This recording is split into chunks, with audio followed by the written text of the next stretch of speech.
말씀 같이 한번 볼까요? 제목 한번 읽어볼까요? 시작.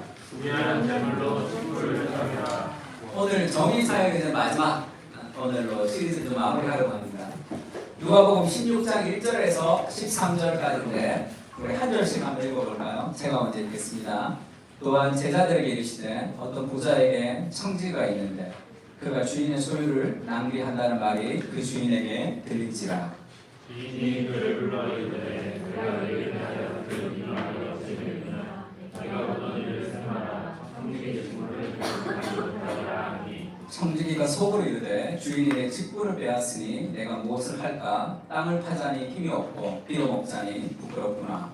내가 하려지 않았구나. 이렇게 하면 직분을 생각하기 후에 사람들이 나를 자기 집으로 영접하리라 하고 주인에게 빚진 자를 일일이 불러다가 먼저 온 자에게 이르되 네가 내 주인에게 얼마나 빚졌느냐. 사람에게 이르는 관사이니이다. 이르되 여기 내 증서를 가지고 하리하더라 오시리라 하고 또 다른 이에게 이르되 너는 얼마나 빚졌느냐. 이르되 밀 100석이니이다. 이르되 여기 내 증서를 가지고 80이라 쓰라 하였는지라. 주인이 옳지 않은 청지기가 이를 지혜 있게 하였으므로 칭찬하였으니 이 세대의 아들들이 자기 시대에 있어서는 빛의 아들들보다 더 지혜로우니라. 내가 너에게 말하노니 불의의 재물로 친구를 사귀라. 그리하면 그 재물이 없어질 때에 그들이 너희를 영주할 처소로 영접하리라. 지극히 작은 것에 충성된 자는 큰 것에도 충성되고 지극히 작은 것에 불의한 자는 큰 것에도 불의하니라. 너희가 만일 불의한 재물에도 충성하지 아니하면 누가 참된 것으로 너희에게 맡기겠느냐. 너희가 만일 남의 것에 충성하지 아니하면 누가 너희의 것을 너희에게 주겠느냐. 집 하인이 두 주인을 섬길 수 없나니 혹 이를 미워하고 저를 사랑하거나 혹 이를 중히 여기고 저를 경히 여길 것임이니라. 같이 읽을까요? 너희는 시작. 너희는 하나님과 재물을 겸하여 섬길 수 없느니라. 아멘. 우리 정의사역을 계속 공부하고 있는데 이것이 단순한 교회의 프로젝트가 아니라 인생의 방향이 되어야 된다 이렇게 얘기했습니다. 오늘 본문은 조금 헷갈리는 게 불의한 청지기를 예수님이 칭찬하는 게 이제 헷갈린단 말이에요. 이 청지기가 이렇게 나쁜 마음을 먹고 일을 했던 것 같아요. 그러니까 주인이 너 해고야 이렇게 했습니다. 근데 그 해고가 지금 당장 해고가 아니라 내일 아침에 해고예요. 그러니까 오늘이라는 시간이 있는 거야. 내일 해고니까. 그러면서 집 주인에게 빚진 자를 다 불렀습니다. 그날 너 얼마 빚졌어? 100만 원이고 50만 원이라고 이 문서를 위조한 거예요. 그래서 빚 문서를 위조해줘서 50만 원. 너 얼마야? 저는 1000만 원. 그래? 그럼 너 500으로 줄여주는 거예요. 문서 위조. 근데 주인이 와서 이 불의한 청지기를 칭찬한단 말이야. 그러니까 좀 이상하죠. 지금 이 불의한 청지기가 도덕적으로 불법을 저지른 거죠. 근데 이 주인은 예수님이에요. 쉽게 얘기하면. 그 예수님이 왜 불법을 저지른 이 친구를 칭찬했는가 하면 불의한 청지기라고 얘기하면서 이 친구가 했던 불법을 예수님이 수용하는 것이 아니라는 걸 알려줘요. 이 친구는 불법했어요. 잘못했습니다. 그런데 뭘 칭찬했냐는 거죠. 뭐가 예수님 말을 꼭 들었냐. 예수님 그렇게 얘기하죠. 주인이 옳지 않은 청지기, 그러니까 나쁜 일을 한 청지기가 일을 지혜 있게 하였으므로 칭찬했다는 거예요. 뭐가 그렇게 지혜로웠냐? 이 시대의 아들들이 자기 시대에 있어서는 빛의 아들들보다 더 지혜로웁니다. 예수 믿는 사람들보다 예수 안 믿는 이 친구가 더 지혜롭다는 거예요. 그가 범죄를 한 것을 지혜롭다고 얘기하지 않았지만 도대체 뭐가 예수님의 마음에 꼭 들었을까라는 거예요. 예수님이 그렇게 얘기합니다. 너희에게 말하노니 불의의 재물로 친구를 사귀라. 그리하면 재물이 없어질 때 그들이 너희를 영주할 처소로 영접하리라 이렇게 얘기했습니다. 이 불의한 청지기가 잘한 것, 불의한 재물로 친구를 사귀라. 그러니까 이 친구가 지금 이 사람이 100만 원인데 50만 원으로 해주면 나중에 이제 내가 그 해고를 당해서 가면 이 사람이 잘해주겠죠. 50만 원이나 깎아줬으니까. 500만 원이나 깎아줬으니까 이 친구한테 잘해주겠죠. 그거를 칭찬했다는 거예요. 그러니까 종말을 대비하라 이렇게도 얘기하지만 또 한 가지는 돈을 쓰는 방식을 칭찬하는 거예요. 돈이라는 그런 이 생명이 없는 재화를 가지고 사람의 마음을 사는 거죠. 불의한 재물을 가지고 친구를 사귀었다는 그 돈을 쓰는 방식을 예수님이 칭찬하는 거예요. 많은 사람들이 돈을 어떻게 생각하냐면 돈은 모아서 나를 위해서 뭔가를 쓰는 것이, 그게 아니라 이 불의한 재물, 이 돈이 다른 사람의 영혼을 세우는 일에 쓰여질 때 그것이 하나님이 보시기에 굉장히 아름다운 삶의 방식, 돈이라는 것이 흘러가야 되는 가장 긍정적인 모습이다, 그것을 칭찬하는 거예요. 그러니까 범죄했던 것이 아니라, 그래서 불의한 재물로 친구를 사귀는 이 방식, 이것이 너무 귀한 방식이라는 거죠. 돈이 생기면 우리는 어떤 생각을 합니까? 이것을 하나님이 주인이신데 이것이 하나님 앞에 어떻게 사용할 수 있을까라고 생각을 하면 이것이 흘러가겠죠, 삶에 있어서. 그렇지 않고 이거 뭐하고 자기를 위해서만 이렇게 매몰이 되면 그것이 돈이 가는 방향이 아니다, 그 얘기를 하고 있는 거예요. 그래서 오늘 제목을 불의한 재물로 친구를 사귀는 것, 그것이 우리의 삶의 방향이 되어야 된다, 이렇게 얘기하고 있습니다. 그런데 재미있는 게 이 재물이라는 것이 하나님이 그 사람에게 주신 테스트의 의미가 있다, 성경은 그렇게 얘기해요.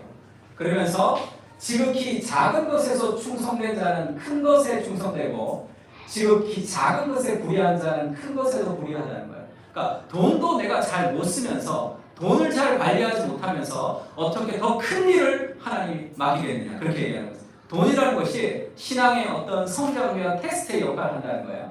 너희가 만일 불의한 재물에도 충성하지 아니하면 누가 참된 것으로 너희에게 맡기겠느냐? 만일 남의 것에도 충성하지 아니하면 누가 너희의 것을 주겠느냐? 집, 항이 두 주인을 섬길 수 없는데 하나님과 재물을 경하여 섬길 수 없다는 거예요. 그러니까 불의한 재물로 친구를 사귀지 못하는 사람은 하나님보다 재물이 더 높은 위치에 있는 거예요. 그러면 그것은 흘러가지 못하는 거예요. 그것은 작은 것에 충성하지 못하는 거예요.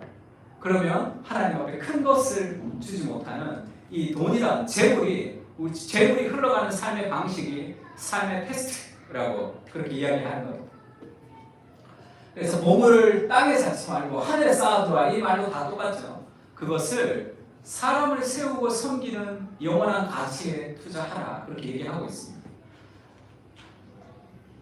그러니까 우리가 돈을 생각할 때 이제 대부분 이제 재물을 생각할 때 재물은 좀 나쁘다라고 생각하는 경향이 있어요. 재물이 굉장히 우리의 영혼을 갉아먹고 힘들어하는, 그렇게 하는 부정적인 면도 있습니다. 그런데 재물은 좋은 면도 있죠. 재물 자체가 나쁘다는 것이 아니라 그것을 어떻게 사용하는지가 중요하죠. 예수님도 각 성을 두루 다니시면서 하나님의 나라를 선포하시고 복음을 전파하셨단 말이에요. 12 제자와 함께 했습니다. 그 예수님 뭐 먹고 살았을까요? 3년 반 동안. 예수님이 12명 데리고 다니면서 어떻게 살았어요? 성경 어떻게 얘기하죠? 또한 악귀를 쫓아내신가, 병고침을 받은 어떤 여자들, 또 7 귀신이 나간 자, 막달라이네라 하는 마리아와 헤롯의 총재기 구사의 아내 요한나와 수산나와 다른 여러 여자와 함께하여 자기들의 소유로 그들을 섬기더라. 예수님도 하늘에서 돈이 떨어진 것이 아니라 예수님에게 은혜를 받아서 삶이 회복된 사람들의 물질을 통해서 서포트를 받으면서 사역을 하신 거예요. 그러면 이분들이 자기들의 인생을 생각했을 때 얼마나 영광스러운 거야. 그게 내가 이 힘들어서 번 이 돈으로 예수님의 사역을 서포트해서 하나님 나라가 이루어지는 그 영광스러운 일에 내가 동참하고 있는 거죠. 제가 부목사 있을 때 안성 수양관이라는 곳이 있었습니다. 칼 세미나하고 아주 지금 옥한 목사님 무덤도 있는데 거기를 어느 권사님이 땅을 기증을 하셔서 거기다 짓게 된 거예요. 그분을 한번 제가 원층 도서관에 있을 때 한번 만났는데 자기 평생에 거기 갈 때마다 너무 기쁘다. 거기서 많은 사람들이 회복되고 변화되고 은혜 받는 걸 보면 내 평생에 제일 잘한 일 같다, 그런 말씀을 한번 하신 적이 있어요. 그러니까 돈이라는 거 부정적이고, 우리는 뭐 예수 믿는 사람은 가난해야 된다 그렇지도 않습니다. 예수 믿는 사람은 무조건 부자가 돼야 된다, 그것도 아니죠. 우리는 삶의 가치를 가지고 그것을 불의한 재물을 가지고 친구를 사귀는, 삶의 방향을 흘러가는, 돈의 노예가 아니라 돈을 다스리는 그런 사람이 되어야 된다 얘기합니다. 그러려면 이것이 흘러가야 된다. 돈, 섹스, 권력이라는 책이 있습니다. 리차드 포스가 쓴 아주 좋은 책인데 여기서는 그럼 어떻게 정의 사역을 실천할 수 있는가 했을 때 재밌는 얘기를 두 가지를 하는데, 첫 번째는 심플 라이프. 누군가를 섬기면 내 삶이 심플 라이프 된다는 거예요. 훨씬 더 내 삶을 낭비하지 않고 심플 라이프가 될 수 있다라고, 심플 라이프를 살아야 된다고 얘기하고, 두 번째는 누진 11조 이렇게 얘기합니다. 이것은 실천하기가 좋죠. 지금 내가 갖고 있는 돈에 우리가 어느 부분은 나를 위해 쓰고 어느 부분은 다른 사람을 위해 쓰고 이렇게 우리가 계산하는 게 있죠.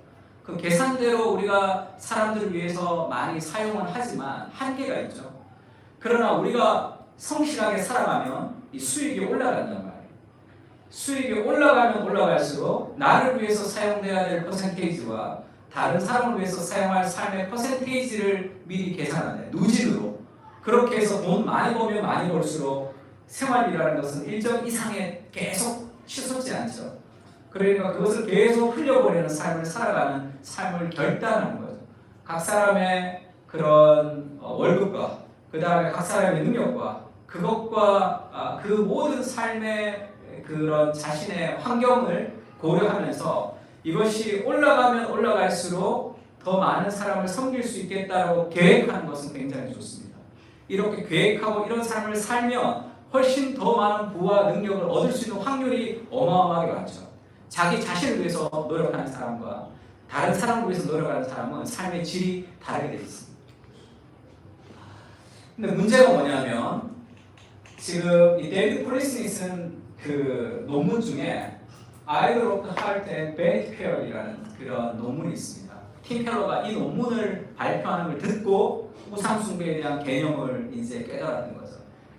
밴티 페어가 허영의 시장이라는 철로 역정에 나오는 거, 그 시장을 얘기하는 거예요. 마음의 우상과 허영의 시장이라는 게 뭐냐면, 철로 역정에 보면 그 크리스찬이 믿음이라는 사람과 함께 철로 역정을 가죠. 근데 허영의 시장이라는 그 시장에 도착합니다. 그러니까 이거 사 저거 사 막 이렇게 인기, 보물, 쾌락, 아름다움, 주의, 명예 이걸 사라고 막 공격하는 거예요. 이 데이비드 폴리슨이 이걸 통해서 뭘 깨달았냐면, 인간의 죄라는 것은 단순한 개인의 노력을 통해서 이루어지는 게 아니라 우리가 살고 있는 사회가 이 허영의 시장이 뺑 불러서 문화적 내러티브가 우리를 공격한다는 거예요. 거기에 물들어서 살기 때문에 그것을 우리가 분별하고 거부하지 못하면 신앙이 늘 끌려가는 삶을 살아갈 수밖에 없다는 거예요. 그래서 우리가 이 교회 연합, 제가 여러 이 젊은 전사님들을 열심히 만나고 그 다음에 오는 사람들에게 강의도 하고, 오늘도 이 센터처치라고 그 개척교회 목사님들 모여서 2박 3일 동안 하는 그 세미나가 있습니다. 그리고 화요일 날은 건강한 작은 교회 연합회에서 목회자의 독서 강의를 했어요. 제가 그런데 열심히 가서 하는 이유가 뭐냐면, 한 교회가 아무리 건강해도 지역의 문화를 바꿀 수가 없어요. 그러면 개인의 경건에 다 책임을 져야 된다. 세상이 바뀌지 않는데 개인이 아무리 경건하게 살려고 해도 힘들단 말이에요. 그래서 데이비드 폴리슨과 팀 켈러가 주장하는 것이, 이 허영의 시장이라는 이 문화적 내러티브를 바꾸려면 지역에 있는 교회가 복음 안에서 연합해야 되는 거죠. 그래서 이 동네, 우리가 살아가는 동네에 복음의 사람들이 엄청나게 많으면 많을수록 문화를 변화시킬 수 있는 확률이 큽니다. 한 교회의 건강으로는 부족해요. 많은 교회들이 함께 회복되어서 그 지역에 있는 문화를, 비즈니스의 문화를 바꾸려면 더 많은 복음권에 있는 사람들이 필요한 거죠. 그러니까 지금도 우리가 문화적 내러티브가 우리를 공격하고 있다는 것을 좀 기억해야 된다. 그래서 우리가 나누기가 쉽지 않은 거죠. 불안과 두려움 때문에. 그래서 부하려 하는 자들, 시험과 올매에 걸려서 돈을 사랑하는 것이 일만하게 뿌리가 된다 이렇게 얘기했습니다. 그러니까 돈을 추구하는 것은 그것은 우리를 더 현혹시켜요. 그것은 세상 사람들도 다 알아요. 부자가 되는 법 유튜브 한번 쳐보세요. 돈을 쫓으면 부자가 안 된다고 다 얘기한단 말이에요. 근데 교회 안에서는 돈을 쫓는 것 같아요. 유튜브 그냥 뭐 말도 되지도 않는 자기개발서로 보라고. 다 돈 벌려면 돈을 벌려고 추구해서는 안 된다 이렇게 나온다. 사람들을 감동시키려고 해야지 돈이 따라온다 이렇게 얘기하죠. 그래서 우리가 마음을 지키면서 살아가야 될 필요가 있습니다. 그러기 위해서 오늘 중요한 거 한 가지를 얘기하고 싶은데, 그럼 지금 있는 돈을 우리가 좀 나누면서 살고 싶습니다. 목사님, 제가 더 성실하게 살아가면서 우리가 그 성장하면서 우리가 더 나누면서 살고 싶습니다. 마음의 계획을 했단 말이에요. 그런데 우리가 또 한 가지 착각하는 게 뭐냐면, 예전에 제가 읽었던 책 중에 감자탕 교회 이야기라고 정말 그 사역을 잘하는 사람이 있어요. 이 교회는 거의 그 어디 수행하면 온 교인이 다 갑니다. 뭐 외국에 뭐 힘들어도 다 가요, 목사님들.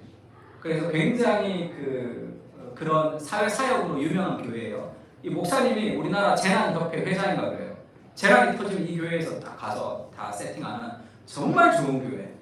그리고 헌신하는 교회이지만 어떤 예화가 있냐면, 부목사님들이 그 간식을 먹는데 김밥 천국 1,000원짜리 이상은 못 먹는 거예요. 김밥 천국 1,000원짜리를 먹었다가 엄청나게 혼이 났어, 담임 목사님한테.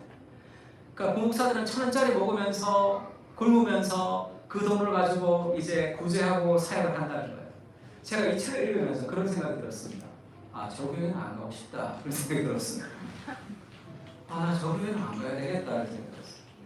뭐 2,000원짜리도 못 먹고 1,000원짜리 먹으면서 너무 좋은 문화이지만 자칫 잘못하면 힘들 수 있어요. 자기 의가, 이 교회가 그렇다는 게 아니라 우리가 그렇게 살아가면, 내가 너무 가난해, 내가 굶고 그 다음에 더 많은 사람을 섬겨야 되는 것이, 그것이 나를 힘들게 하면 그것은 우리의 삶의 방식이 될 수 없습니다.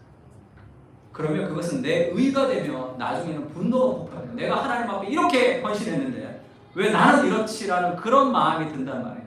그러니까 내가 막 굶고 내가 아무것도 못하고 내가 힘들면서 사람들에게 도와주는 그 기쁨을 누리는 것이 잘못됐고, 내 삶의 만족이 있어요. 돈이 주는 만족이 아니라 내 삶의 만족, 그것이 삶을 거룩하게 기쁘게 나누는 삶을 살아갈 수 있어요. 그러니까 내가 나누는 것은 돈의 문제가 아니에요. 만족의 문제예요. 그것을 성경에서 어떻게 얘기하죠? 빌립보서 4장 11절에서 14절 같이 한번 읽을까요? 시작. 내가 눈빛 마음으로 말하는 것이 아니라 어떠한 힘의 눈빛이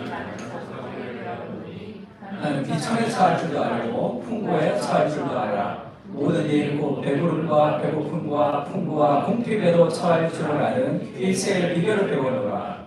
내게 능력 주시는 자 안에서 내가 모든 것을 할 수 있느니라. 그러나 너희가 내 괴로움에 함께 참여했으니 잘하였더라. 빌립보 교회가 지금 바울에게 헌금을 보냈습니다. 이 괴로움에 참여한 것은 굉장히 잘했다라고 얘기를 하지만, 바울은 나는 비천에 처할 줄도 알고 풍부에 처할 줄도 알아. 그 환경이 나를 힘들게 하는 것이 아니라, 그 환경이 나를 만족시키는 게 아니라, 돈이 있으면 만족하고 없으면 만족하지 않는 것이 아니라, 내가 그 환경과 상관없는 일체의 비결을 배웠는데 내가 능력 주신 자에서 내가 모든 것을 할 수 있다라는 그 삶의 만족과 자족이 있어야 되는 거예요. 그러니까 돈과 상관없이 하나님이 나와 함께 하신다는 오늘의 삶의 만족이 있을 때만 우리가 기쁘게 삶을 나눌 수 있단 말이에요. 그 하나님이 함께 하시는 삶의 복음이 주면서 복음이 우리를 나누게 하는 거예요. 복음이 우리를 정의를 하게 하는 거예요. 복음이 없는 세상의 아픔을 통해서 이 사람이 너무 불쌍해서 내가 나누기를 시작하면 그것은 일정 선밖에 안 돼요. 게리 토마스가 쓴 책 중에 쾌락이라는 책이 있어요. 원래는 퓨어 플레이저, 순전한 기쁨이라는 책입니다. 그래서 제가 지하철에서 이거 읽다가 좀 멋쓰겠던 그런 기억이 있는데, 여기서 게리 토마스가 하나님 주신 기쁨을 누려야 돼요, 삶에서. 게리 토마스가 스타벅스를 좋아해요. 그래서 교회 설교하러 이제 비행기를 타고 가서 스타벅스를 들고 딱 갔더니 그 집사님이 그렇게 얘기하는 거예요. 목사님, 너 비싼 스타벅스 먹는 거 아니냐? 지금 아프리카에 이거를 안 먹고 이게 100불이면 아프리카에 있는 사람 한 사람을 도와줄 수 있다, 이렇게 얘기하더라고요. 그래서 자기가 그럼 당신도 이거 BMW 말고 그렇게 좀 작은 차 타고 그 돈으로 돕지, 이렇게 얘기하고 싶었다는 거예요. 그렇게 생각하면 뭐라 그럴까요? 그렇게 내가 힘든 거짓말로 살아가면서 무언가를 베풀어 줄 수는 없습니다. 그게 아니라 본인은 스타벅스에 가서 먹는 그 가치보다 더 큰 안식을 누린다. 그것의 기쁨을 누린다. 저도 스타벅스 리저브 좋아하는데 리저브 크리스마스 11월 1일을 기다리고 있습니다. 주일날 저녁에 스타벅스 리저브를 저희 아내하고 가서 한 잔을 둘이 같이 시키는데 그 리저브를 먹으면서 누리는 삶의 안식이 있어요. 주중에는 한 잔 안 먹습니다. 리저브가 오는 날에 가서 먹으면서 누리는 거죠. 그래서 그런 얘기 한번 한 적이 있는데 환경 오염의 주범이 이 티 1,000원짜리 티를 막 싸게 사서 그거를 1년마다 한 번씩 몇 개씩 버리니까 그것이 엄청난 환경 오염의 주범이 될 수도 있습니다. 그럼 목사님 우리는 비싼 거를 사면 안 됩니까? 그렇지 않아요. 비싼 걸 살 수도 있습니다. 꼭 필요한지를 봐야 돼요. 그리고 그것을 좀 오래 쓰면 돼요. 예전에 설교할 때 내가 신발 지금 신는 거 20년 됐다고 이렇게 얘기했는데 저희 아내가 20년 안 됐다고 죄송합니다. 15년 우리 태어나고 샀어요. 15년 됐어요. 그때 제가 살 때는 뭐 10몇만 원 주고 샀어요. 뭐 오래 신으면 돼서 그러니까 꼭 필요한가. 저도 이번에 이사하면서 이제 저희 침대가 한 20년 됐어요. 저희 아내가 제가 결혼하기 전에 있었던 걸 그대로 제가 가지고 왔기 때문에 침대를 좀 바꿔야 되겠다 생각했는데 너무 가격이 비쌌어요. 그건 좀 힘들고. 그 다음에 저희가 이제 말레이시아에 가신 목사님이 이제 소파를 하나를 주고 가셨는데 그게 좀 딱딱해서 저희 아내가 늘 힘들어했어요. 근데 그게 이제 큰 소파라 우리 집에 들어갈 수가 없어요. 그래서 침대는 어렵고 그럼 소파를 좀 하나 좀 사야 되겠다. 우리 아내가 이제 몸이 안 좋으니까 소파에 누워 있는 시간이 많으니까. 그러면 좀 편하고 좀 좋은 소파를 찾으려면 가격이 비싸단 말이에요. 그러면 그때부터 좀 길게 두고 보면서 즐기는 거죠. 뭐 아내랑 차 마실 수도 있고 데이트 갈 수도 있잖아요. 그거를 소파 보러 가는 거예요. 소파 보러 가서 이렇게 보는 거예요. 그냥 이것도 보고 저것도 보고 그러면서 길게 두는 거예요. 우리가 이거 사면 좋겠다 길게 보면 정말 꼭 필요한지 아닌지도 확인할 수 있고 길게 보면 하나님이 다운하건대 사게 해주실 때가 있어요. 이게 어디 전시품으로 나왔네? 근데 색깔이 어느 집에도 어울리지 않는 파란색이네 이런 거. 그러면 그런 거 싸게 사서 덮으면 되잖아요. 빨간색 천 덮으면 되잖아. 그러니까 뭐 정수기를 좀 사야 되는데 좀 비싸다 그러면 물을 좀 한 달 정도 물 시켜 먹으면서 그걸 재밌게 생각하면 재밌어요. 그래서 이렇게 보고 저렇게 보고 이렇게 보다가 길게 보면 싸게 나온다. 그걸 살 수 있어. 필요한. 제주도에 놀러 갔는데 제주도 가면 고운정 김밥인가 무슨 정 김밥이 오는정 김밥이라고 있어. 아주 유명한 김밥. 그러면 이제 그 김밥집이 전화해서 이제 거기를 이제 계획하는 거죠. 10시에 전화하면 12시에 오세요. 그러면 이제 가서 먹어요. 그러면 이제 그게 재밌잖아요. 가서 아침, 점심을 김밥으로 이제 너무 맛있는 김밥이니까 김밥 먹고 야 저녁은 맛있는 거 먹자. 그래야 되잖아. 뭐 아침, 점심, 저녁 먹으면 그렇게 다 먹을 필요가 없어. 그러니까 아침, 점심 김밥으로 그냥 다니면서 재밌게 먹고 저녁을 좀 좋은 걸 먹고 와도 이렇게 편하게 다 할 수 있는 거죠. 돈이 없어서 이러고 저러고 힘들고 이걸 사고 싶은데 못 사고 병나고 그게 아니라 하나님이 지금 내게 허락하신 모든 것은 다 선한 것입니다. 그래서 그걸 좀 누려야 돼요. 그걸 좀 즐겨야 돼요. 내 삶에 만족이 있어야지 삶을 나눌 수가 있어. 그래서 돈이 없어서 불행한 것이 아니라 삶에 은혜가 없어서 그래요. 그러니까 좋은 것도 괜찮아요. 살 수도 있어. 좀 오래 쓰세요. 왔다 이걸 바꾸고 저렇게 바꾸고 하지 말고. 중학교 아이들 만나면 주로 차에 관심이 있잖아요. 남자애들. 그러면 그렇게 물으면 저는 커서요 람보르기니에 살래요 이렇게 얘기한다고. 여러분 어때요? 들으면 이놈 참 꿈이 크다 이런 생각이 들어요. 참 뭘 모른다 이런 생각이 들잖아. 그러니까 그렇게 어른이 돼서도 그렇게 살아가는 사람이 있습니다. 차 바꾸는 것이 삶의 목표인 사람도 있어요. 그렇지 않고 정말 필요한 것들이 있으면 좋은 것도 사고 우리가 누릴 수 있어요.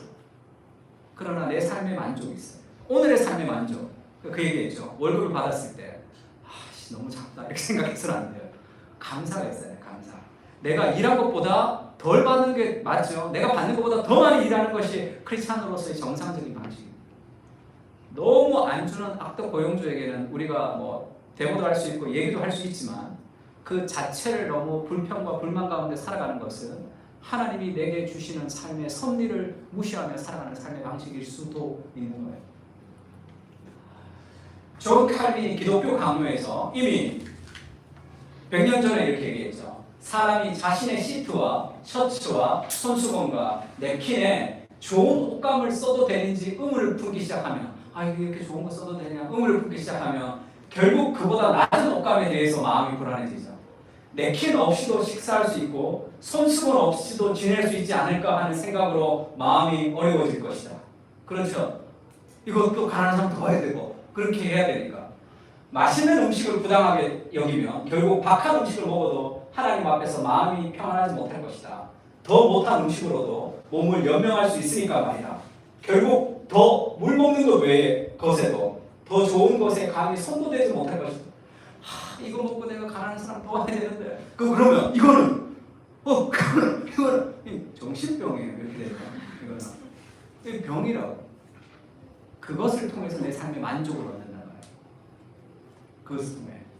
그래서 결국 내가 오늘의 삶의 복음으로 만족하지 못하면 폭발하게 되어 있어요.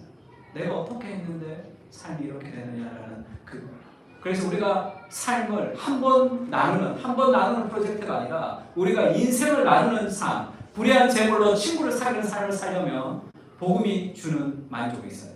하나님이 내 삶에 함께 하신다는 삶의 안정감이 있어요. 그것은 우리를 즐기라. 삶의 모든 것을 다 즐기게 해요. 꼭 돈이 있고 좋은 곳을 가야지만 즐길 수 있는 것이 아니에요. 그래서 삶이 창의적이 된다는 거예요. 얼마나 무궁무진한. 그래서 돈이 없을수록 창의적이 돼요. 돈이 있을수록 창의성이 떨어져요. 돈 갖고 뭘 다 해야 돼요.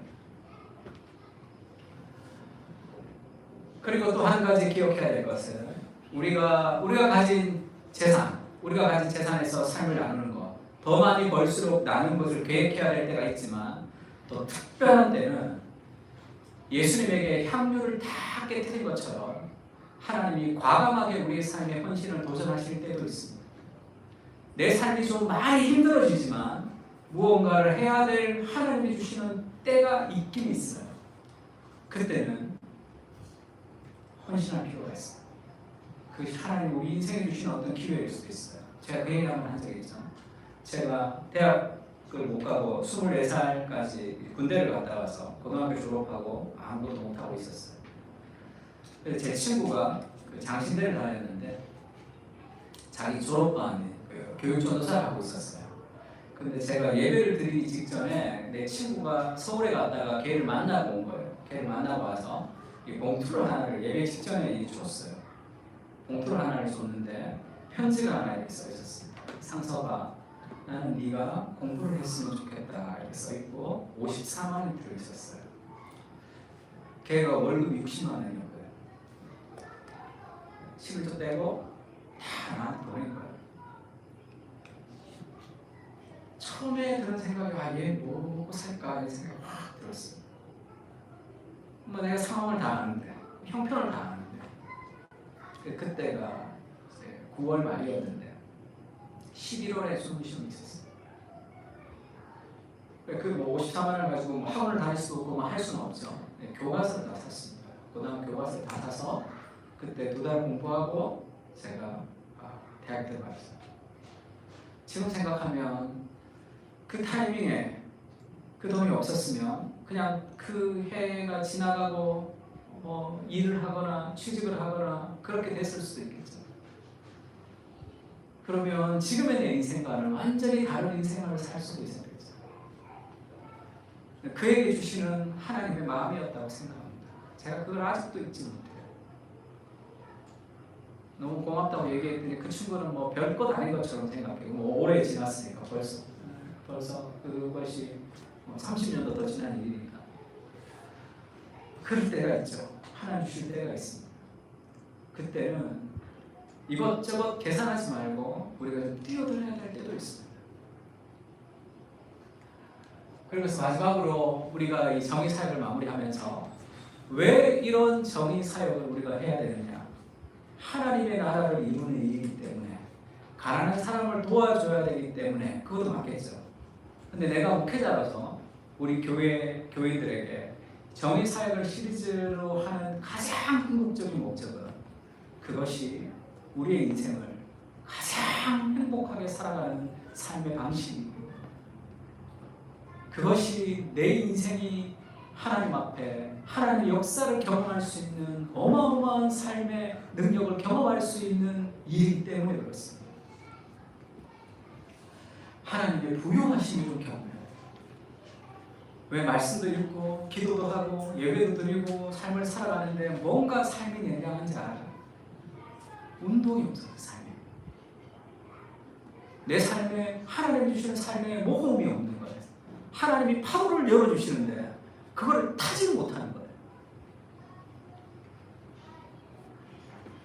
예수님 그렇게 얘기합니다. 범사에 사도 바울이 예수님의 말씀을 인용하죠. 범사에 여러분에게 모범을 보여주신 바와 같이 수고하여 약한 사람을 돕고 또 주 예수께서 친히 말씀하신 바 주는 것이 받는 것보다 복이 있다 하심을 기억하리라 할지니라. 오늘날 문화의 내러티브는 그렇게 얘기하지 않습니다. 주는 것이 받는 것보다 복이 있다. 주는 인생은 반드시 받는 것보다 더 복된 인생을 하나님이 허락하신 거예요. 내가 10만 원을 주면 20만 원을 돌려받는다고 얘기할 수는 없지만 그보다 더 풍성한 삶의 열매들을 하나님 우리에게 주십니다. 너는 반드시 그에게 줄 것이요 줄 때는 아끼는 마음으로 품지 말 것이라. 이로 말미암아 내 하나님 여호와께서 네가 하는 모든 일에 네 소리 낳는 모든 일에 내게 복을 주시리라. 이런 말씀을 우리가 신뢰하는 거죠. 그래서 제가 이 사역을 시작하며 시리즈를 시작하면서 첫날 했던 말씀이죠. 하나님이 나에게 주셨던 하나님의 음성이라고 저는 생각합니다. 누가복음 6장 38절에 주라 그러면 내가 너에게 줄 것이니, 하나님은 우리에게 주는 것입니다. 주라 그러면 내가 너에게 줄 것인데 누르고 흔들어 넘치도록 너에게 안겨줄 것이다. 그 하나님의 풍성하심을 우리가 맛보고 경험할 수 있는 거예요. 그것은 내 삶의 모든 것을, 내 삶의 시간과 돈과 에너지를 사람들을 위해서 사용하는 거예요. 그러면 어마어마한 하나님의 자원을 우리가 공급받으며 살아갈 수 있습니다. 이 사람이 배상민 교수라고 카이스트에 있는 교수인데, 이 사람이 그 집안이나 목사님 집안의 이제 자녀인데 아주 좀 날라리였대요. 어릴 때부터 날라리였는데 그 미국에 있는 그 디자인의 하버드라는 파슨슨 대학을 나왔고 거기 교수를 했습니다.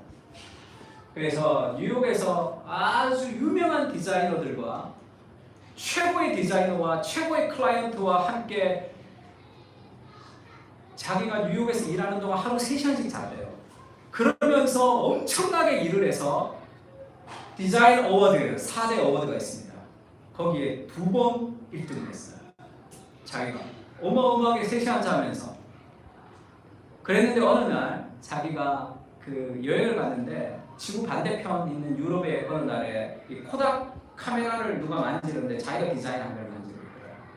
그래서 너무 행복한 걸 보고 내가 하는 이 디자인을 통해서 사람에게 기쁨을 줄 수 있다는 것을 느끼면서 기쁨과 함께 무서움이 찾아온 거예요. 나가 지금까지 뭘 하고 있냐 생각했더니 안 사도 될 물건을 디자인을 통해서 사람들을 과소비하도록 하는 일을 많이 했다는 걸 깨달았습니다. 그래서 고민하고 기도하다가 카이스트 교수가 왔어요. 카이스트를 가고 싶지 않았대. 지금 파슨슨 교수, 세계 최고의 디자인 학교의 교수인데 카이스트는 뭐예요? 이거 과학하는 데잖아.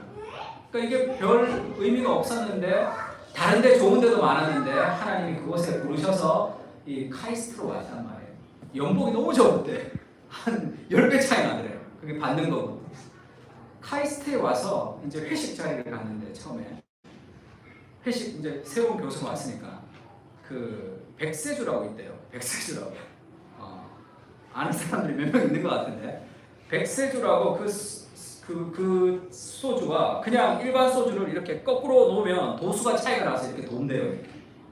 알코올이 뺑 돈대. 그러면서 역시 카이스트라는 생각을 했다는 거야. 카이스트는 술도 이렇게 그걸 막 교수가 설명해 주더래. 이게 이런 원리가 왜 그러냐 하면 그러다가 이 사람이 거기서 아이디어를 다 얻은 거예요. 아프리카에 물 부족한데 이걸 가지고 와서 물을 이렇게 정화시키는 그 디자인이 하나 탄생한 거예요. 그래서 그런 얘기를 한번 했습니다.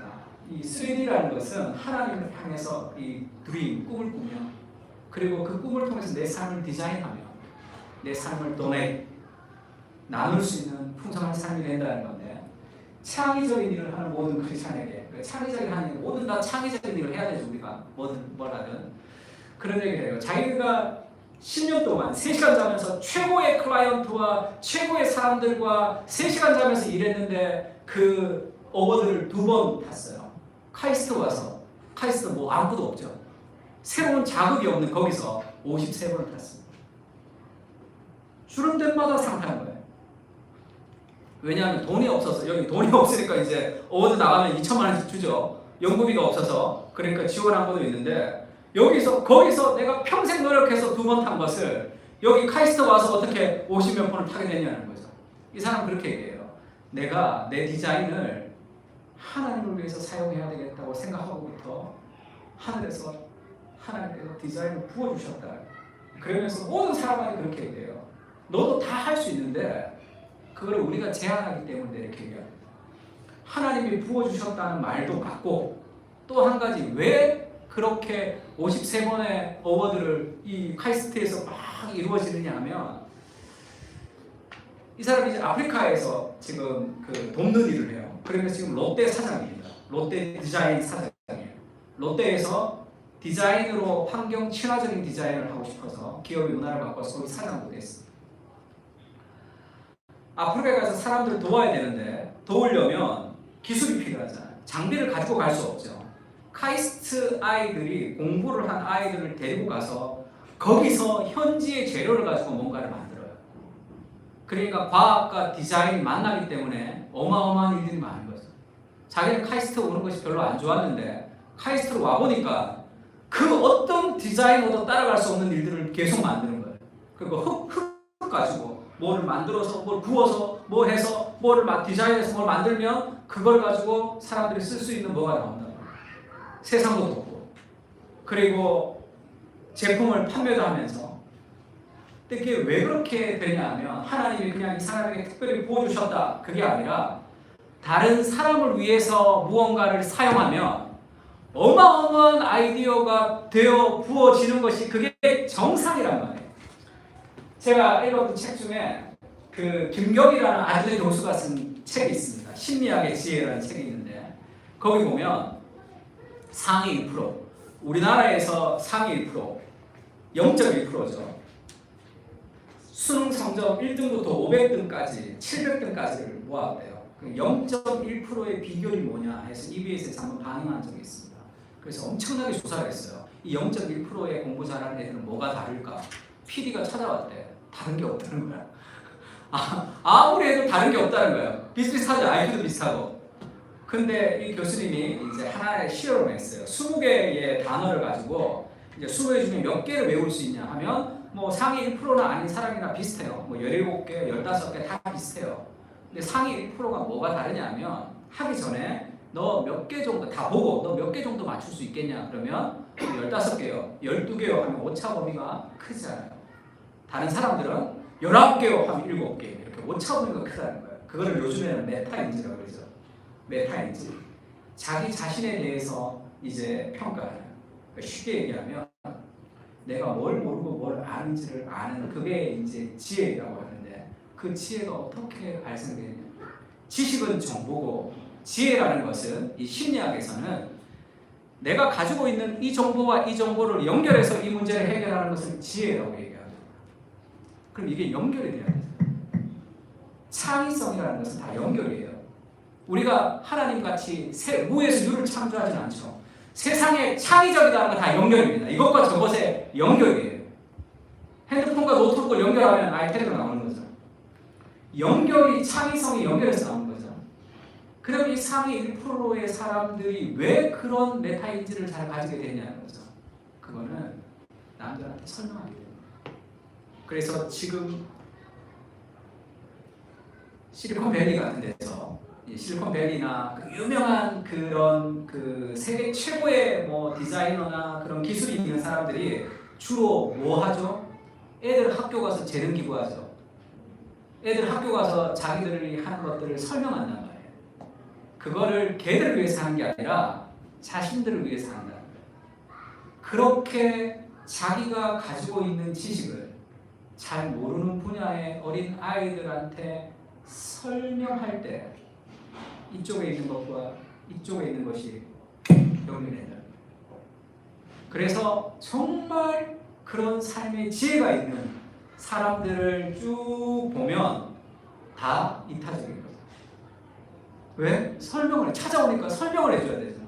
설명을 해주면서 지금 그럴 때가 있죠. 질문을 하면 그래서 이건 이렇게 돼서 그러죠. 그 은 뭔가 찾는 거죠. 이게 내가 있던 이 정보와 이쪽에 있는 무엇이 정보가 연결되는 거예요.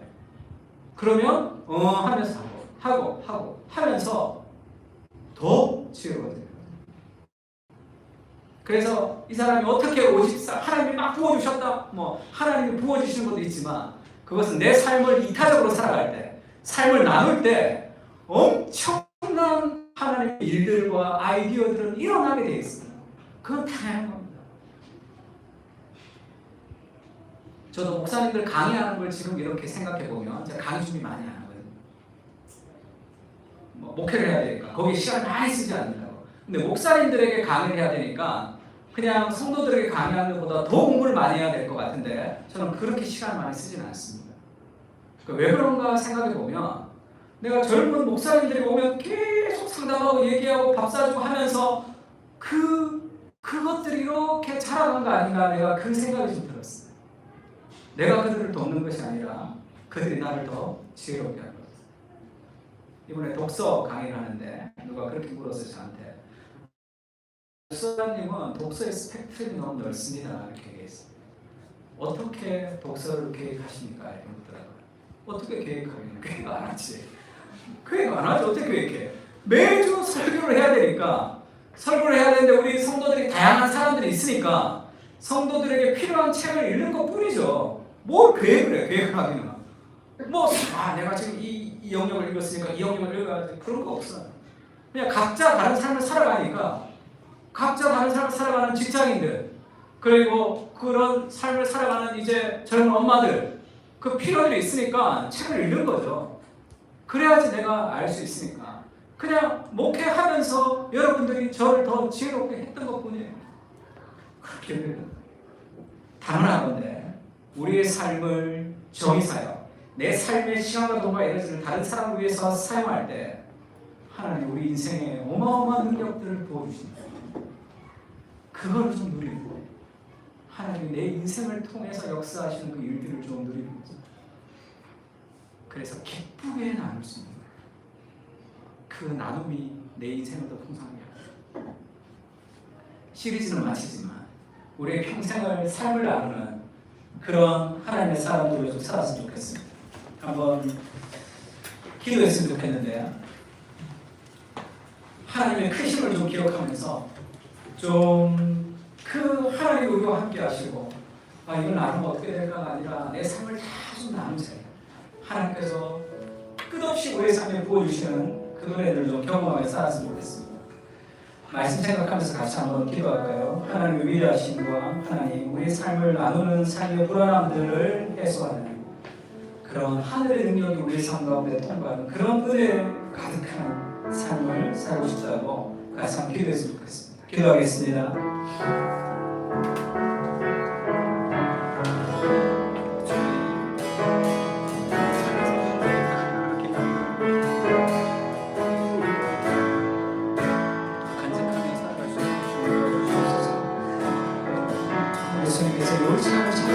지혜에 대하여 속으로 칭찬하였습니다. 우리의 제물로 친구를 사귀는 우리의 삶 속에서 그런 삶에 도움을 주는 삶의 만족을 누리며 살아갈 수 있도록 도와주시옵소서. 우리 삶 속에서 정말로 서로에게 힘을 쓰고 내가 공평함으로 말하는 것입니다.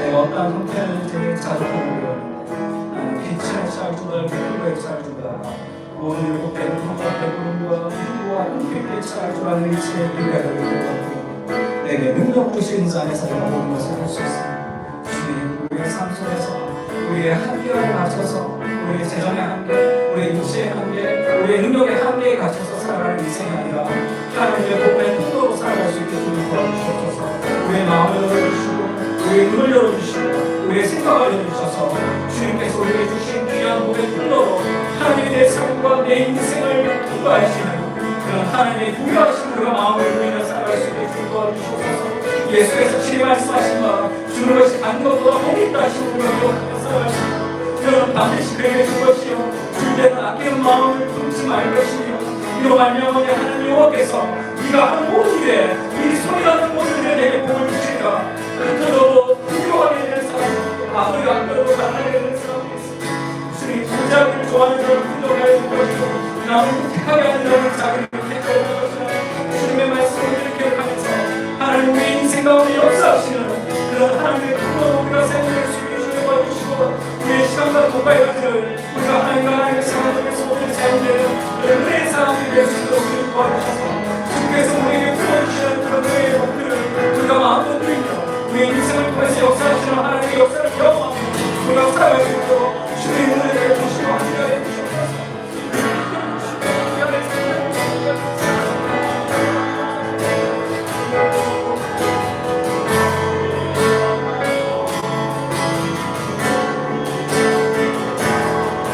그가 구름으로 하늘을 덮으시며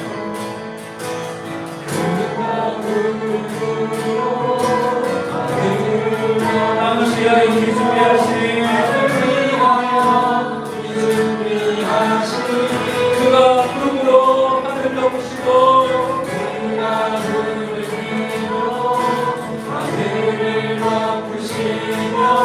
나를 위하여 우리 손을 같이 생각합시다.